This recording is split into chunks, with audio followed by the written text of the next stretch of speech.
girl with an innocent and harmless appearance didn't hesitate to kill the family's white goose just because it blocked her way. She happily carried the fresh goose carcass to the river and fed it to her good friend, Brother Crocodile. The girl's biggest dream was to become a dance star. She often snuck into the cinema to watch movie stars dance, which led her to meet Jack, the film projectionist. They hit it off immediately, feeling like they had known each other forever. As she walked home, she wore a blissful smile until she came across a scarecrow in the cornfield. The scarecrow reminded her of Jack, so she started dancing with it, twirling around joyfully.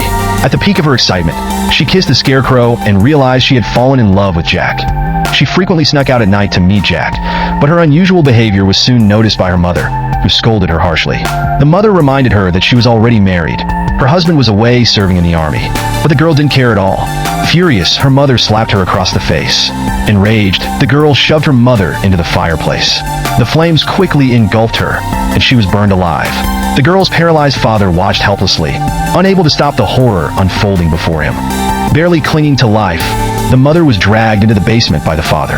Meanwhile, the girl ran through the pouring rain to find Jack. The next day, Jack cheerfully walked her home.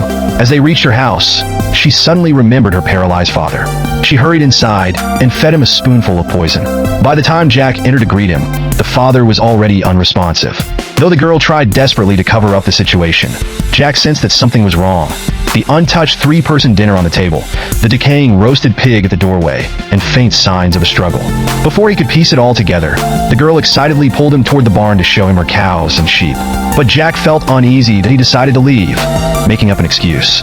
But before he could walk away, the girl suddenly exploded in rage, grabbed a pitchfork, and chased after him.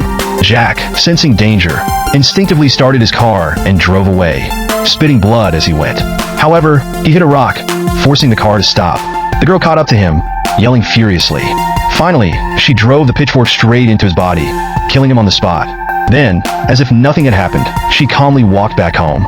She went to the basement to check on her still-breathing mother and told her that she had followed her advice. Jack no longer existed in this world. She then went to her wardrobe, took out her favorite red dress, and dressed up beautifully. Looking at her paralyzed father slumped in his wheelchair, she felt a flicker of worry. She was about to attend a dance star audition. If she was selected, she would never return. Who would take care of her father? Slowly, she walked to the bed, picked up a pillow, removed the pillowcase, and walked toward him. Afterward, she pushed Jack's body and car into the river, calling out loudly for Brother Crocodile. As usual, the crocodile swam over. The girl then rode her bicycle to town for the audition. Many girls had come to compete, including her husband's younger sister. The sister looked extremely nervous, while the girl remained eerily calm. She was certain she would succeed. One by one, the girls entered the audition room and were eliminated. Soon, it was the sister's turn. Feeling too nervous, she switched places with the girl. With confidence, the girl stepped into the audition room. She had never been so close to her dream. Time seemed to slow as she stood at the center of the stage, her imagination painting a scene where she was the brightest star among a group of dancers. But reality was cruel. The judges remained emotionless as they watched her performance. They told her that her dance skills were nothing special and that they were looking for blonde-haired, blue-eyed girls. She couldn't accept this. She broke down in tears, refusing to leave. Hearing her cries, her sister-in-law came to comfort her.